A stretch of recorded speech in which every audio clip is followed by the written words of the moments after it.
fishing, it's in my soul. Welcome to the Salt Strong Podcast, disrupting fishing entertainment as you know it. Prepare to laugh. Prepare to get to know fishing legends in a whole new and unfiltered way. And on occasion, you might even learn a thing or two about fishing. Here's your host, Joe Simons. Like diamonds. Just imagine if you only had 3 years left to live. 3 years from right now today, 3 years from today, you were gone. You were off the face of this earth. What would you change? What would you say yes to that maybe you're saying no to now? What would you say no to that maybe you're saying yes to now? Things that suck up a lot of your time. How would you think differently? How would you love differently? Who would you want to hang out with more? Who would you want to hang out with less? These are all really, really important questions. And if you don't know who I am, I'm Joe Simons, like diamonds, one of the founders here at Salt Strong, and this is Salt Strong Unchurched. And this is going to be a powerful one because I just went through this same exercise recently, and it had a profound effect on me. I talked about it in my book, Fishing for Happiness. It was a similar type of a theme where I talked about imagining it's actually your funeral. So now you're already dead. You know, what would people say about you? And basically reverse engineer your life based on what you want people to say about you when you die, right? If you want to create a legacy, you know, you kind of need to start now. If you want to have an ideal legacy, you know, you kind of need to start framing that today. You need to work on it constantly because we can be taken off this earth at any given time. It's not, unfortunately, up to us. And how this whole thing came about recently is I was at a C12 meeting in Orlando. That's the Christian leadership group that I'm a part of. And it came up in our literature last month where Jesus, a person that we all know today, right? We're all still talking about him now, a couple thousand years later. And really, if you look into the timelines, and there's a little bit of debate about the exact time, but in general, everyone kind of agrees it's around 3 years. Maybe it could have been 5, maybe it could have been a little less than 3, but it's somewhere approximately around 3 years that Jesus basically was able to do everything he accomplished in terms of going out there and preaching, and in terms of going out there and making a massive, massive impact, and all of the healing and all the miracles and all the things that we talk about today about Jesus, and all the things that we reference about Jesus in the Bible, for the most part, took place over a short 3-year period of time. And obviously, he knew when his time was going to be up. I mean, he was telling his disciples when his time was coming, when it was coming near. And he even knew who was going to rat him out. I mean, he knew all of this, obviously. And yet here we are as mere mortals not knowing this. But, I mean, how cool is it to just at least imagine that we are going to have an infinite time? And I say it's cool because there's so much you can do in 3 years. There's so much you can do in 3 months if you take massive action. And I think that's what the rut that I find myself in all the time is, you know, I'm in my 40s and I just kind of feel like, yeah, I'll probably live forever. And you might be in your 20s, you might be in your 70s, you might be in your 80s. And still in the back of your head, you don't think your time is now. And yet we all know that it can be taken from us at any given point. And so knowing that, let's just use that 3-year reference, because that's still a pretty short time frame. If any of us heard today that we only had 3 years left, what would we do differently? And I started looking at just my life and what I was saying yes to in terms of my time, right? Because no matter who we are, regardless if you're Warren Buffett, regardless if you're Jesus, regardless if you're anybody, you only have the same amount of minutes and hours in any given day. So if you have 3 years left, we all have the exact same amount of time, no matter how much money we have, no matter how much faith we have, no matter anything you can throw out there about someone's awesome stuff they might have, we all still go back to the same amount of time. So let me ask you a hard-hitting question. I really want you to think about this. What would you change? What would you quit? I mean, it could be your job. It could be different relationships, right? I mean, it could be things that you constantly find yourself saying yes to that you don't like. This was kind of a really interesting one, but Walt Disney, he feared death so much and just didn't even like to be around it or talk about it. He did not ever go to any funeral, including one of his own siblings' funerals. He did not even go to it because and I'm not suggesting that you don't go to your siblings' funerals, but I thought that was really interesting. And the reason why Walt Disney decided that is because he knew his life was going to be short. He always had this weird fear about it, and he lived almost like he was going to be dying that year. And so he put so much action and so many things into place before he did die that now we're still talking about Walt Disney, and pretty much everyone in the whole world knows who Walt Disney is as well. And he did live a very short time. I mean, he died in his early 60s. And in the big scheme of things, it's still a pretty short life. And it was almost like he knew. And so he started saying no to certain things, like going to funerals. Once again, it's probably a horrible example, but you see my point. If there's things that are sucking up your time and sucking up your energy, what can you start saying no to? And this happened to us here recently in our leadership meeting at Salt Strong. We had a pretty cool idea, and it was an idea that probably could have made us a decent amount of money. And we all kind of got excited about it. And then we just started really doing a little bit of math on how much time it was going to suck up out of our lives. And two, and this is the most important part, this is where I'm going with this whole podcast, is we reflected back on our mission statement and our vision statement, which are both written down, right? They're not changeable. They're irrevocable, at least for right now, until we decide to change them again. But for right now, they're not things that we shift and haven't shifted it in quite a few years, and I hope we don't have to. But that's basically our Bible in terms of our company, right? Obviously, we put God and Jesus first. It's right there on our About page. But in terms of really kind of a blueprint for Salt Strong, we do have one as a business, and it's right there on our About page as well. It's our vision and our mission. And we even have a couple internal things in terms of just our core beliefs. What do we believe as a company, and where do we want to be in 3 years? We actually have a 3-year blueprint of exactly where we envision ourselves to be. And so guess what we did? We looked at the idea that we were talking about, which was going to take a lot of people hours. I mean, tons of people hours, probably some new people. And we started basically putting them side by side, saying, all right, does this line up with our written down 3-year mission and vision? And at the end of the day, no matter how hard we tried to put that peg in that square hole, it would not fit. And we even tried to hammer that sucker in because it was a pretty exciting idea, but it just didn't fit. And so we said no to it. And I'll be honest with you, at first I was kind of like disappointed. And then a little bit later, I felt great. And the next day, I felt really good that, wow, we just made the best decision ever. Like, this could have taken our whole company down and completely distracted us, and certainly got us way off of course. And yet, had we not had that written down vision and mission statement, we would probably be moving forward with what I believe is a very bad idea right now.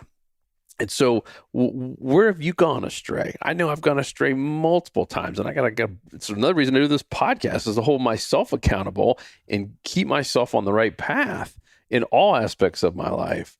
So where have you gone astray? Where have you cheated? Where have you cut corners? Where are you wasting your time? Where do you have time vampires is one of the terms I heard before, things that are just sucking the time right out of you and you get absolutely no enjoyment from. That doesn't mean everything in life has to be just completely, completely filled with joy and positive. There are things like funerals and just things that we don't enjoy doing that we just have to do. And it could be caring for a sick relative or a loved one. I mean, there's just some tough things we all have to do sometimes. That's also part of it. But where are some things that you could easily choose not to do and turn them off right now and probably only be better for it? Right. And so I want you to really think hard about these two things. One, imagine like you only have 3 years left to live. And then two, this is the most critical one, is to write down what you want your life to look like 3 years from right now. If you haven't done that, you're missing out on one of life's best gifts besides God and Jesus and the Bible and all that. But I'm talking about really, to live your life to the fullest, map it out. Why wouldn't you map out exactly where you want to be The only way that you can get somewhere is to have a written down plan and to be able to track it. Otherwise, if you say, hey, I want to lose weight or I want to be happily married, who judges that? How do you even know? You have to have an exact blueprint. And so we do as a company, we have exact things. I mean, very measurable, finite things that we can say either we got there or we didn't. There's no black or white. There's no, there's no gray. It's either black or white. It's yes or no. Did we get there or did we not get there? And I'm telling you, it changes your whole life when you have a written down mission, and it gives you purpose. It gives you control, gives you complete clarity on where you're going. And then when you have that short-term mindset of, all right, I only got 3 years left to live. Here's what I want my life to look like in 3 years. Let's start doing it now. I'm telling you, it puts some wheels in action. You start taking some massive, massive, massive action to have some pretty big change in your life.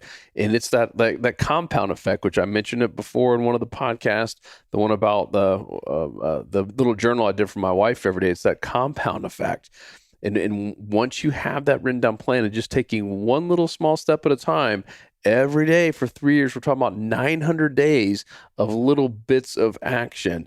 You have no idea how amazing your life can be. And not just 3 years from now, but even 3 months from now, certainly a year from now, if you take little bits and pieces of action every single day. But the only way to do that, right, is to have a blueprint of where you're going.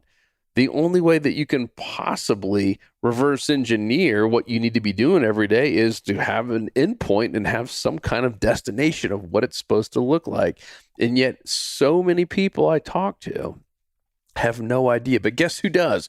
All of the wealthiest, most successful, and I would say happy and fulfilled people have a very, very defined plan. And in most cases, it is written down somewhere and something they read and look at often, not every day. Some do, but at least read and can probably recite to you in a second. And they know exactly where they want their life to be. They know exactly where they want to be living, who they want to be married to or hanging out with, what kind of work they want to be doing, what they want to be doing in terms of charity and where they're giving back their money and their time. All that stuff is written down. And yet the majority of people don't do it. And I believe it's the reason the majority of people kind of feel like they're lost. And why the majority of people are just kind of just going through the motions of life. And I know because I did that for so long, I was so unfulfilled. And I always kept waking up, so think, oh yeah, this next year is going to be it, right? We get these really cool highs in the beginning of January, like this is going to be the year. And then another year goes by and we still haven't made that change. And we're still in the crappy job and the crappy relationship, hanging out with, maybe some good friends, but even some bad friends in there. And we just never taken the time to make a massive change. So let me ask you, if you know right now that you are going to be gone in 3 years from now, what can you get rid of or leave or change right now? And that doesn't mean go quit your job, because that's a horrible idea if you don't have a plan. Write down this plan. And if it is to quit your job and start your own company or whatever it is, to get out of a relationship or to move. I mean, it always mind-boggling when I meet someone or talk to someone on these Zoom calls and they find out that I'm in Florida and I'm on the water. Like, oh man, I'd give anything to move there. Like, well, why don't you? They always have a million excuses, and like, all right, those all sound like really lame excuses. I don't tell them to their face unless I know them well enough. But are your excuses lame? And I'm being serious, right? I mean, they're all, well, I got my job. Would you like your job? Well, not really, but it pays the bills. If that's all you're doing in life, is working at some job 8 or 12 hours a day just to pay the bills, and you can't even go live in the place you want, and that's your excuse, then I would quit your job as soon as humanly possible. I do not believe God put you on this earth to not be fulfilled. I don't understand in a million years why that would happen. And I went through a lot of my life doing that. And the second I took a big leap of faith, and it was not easy and it was stressful. Once again, now it seems easier, so I'm trying to like massage these words and be careful with it. It was probably one of the scariest things I ever did, but now today it seems like a joke, right? I mean, that's why I'm so nonchalant about it now, and I guess I'm a little bit more passionate and confident on it because I've done it now a couple of times where I've taken some pretty big leaps of faith, and every single time, like I talked about in the last podcast, it was never as scary as I thought it was going to be. In fact, it was not, I want to say easier, but it was much simpler than I thought it was going to be in terms of comparing what really happened versus all the fears I had in my head about, oh, what if this happens and what if that happens? And yeah, gosh, I would just say if there's anything holding you back from being more fulfilled, then I would take a leap of faith and do it. And I would map it out and I would write it out. That's critical. Because once again, you are going to be distracted, regardless if it's quitting your job or getting out of a relationship or moving or whatever it is. You will have some shiny objects coming in your face. You will have plenty of opportunities to get distracted. I know I certainly did, and I chased a couple of them that I do, man, like kicking myself for doing it. And that was back when I did not have a written down plan. So now, every single time that I get one of these awesome ideas or these opportunities or whatever it is, I just go right back to that 3-year plan. And I'm so thankful I did it. So that is my challenge to you. Act like you only got 3 years left when you can take a longer period of time and shorten it down and then have a written down goal, a mission, a vision. It could be 1 or 2 sentences. It could be a whole book if you want it to be. I don't think you need that, but even just a couple of sentences, maybe bullet points. I mean, ours for the company is just 10 bullet points, and it defines exactly where we need to be in 3 years. And once again, if we are going down a path that doesn't match up with that, then we quickly put our own big roadblock there, and we turn back around and get on the right path. I'm telling you, it changes everything. It's made my life so much better. It's the reason why I'm constantly happy and I'm not stressed. I've had a lot of stuff go on that I believe would stress out a lot of people, and I just don't let it get to me because I don't really care.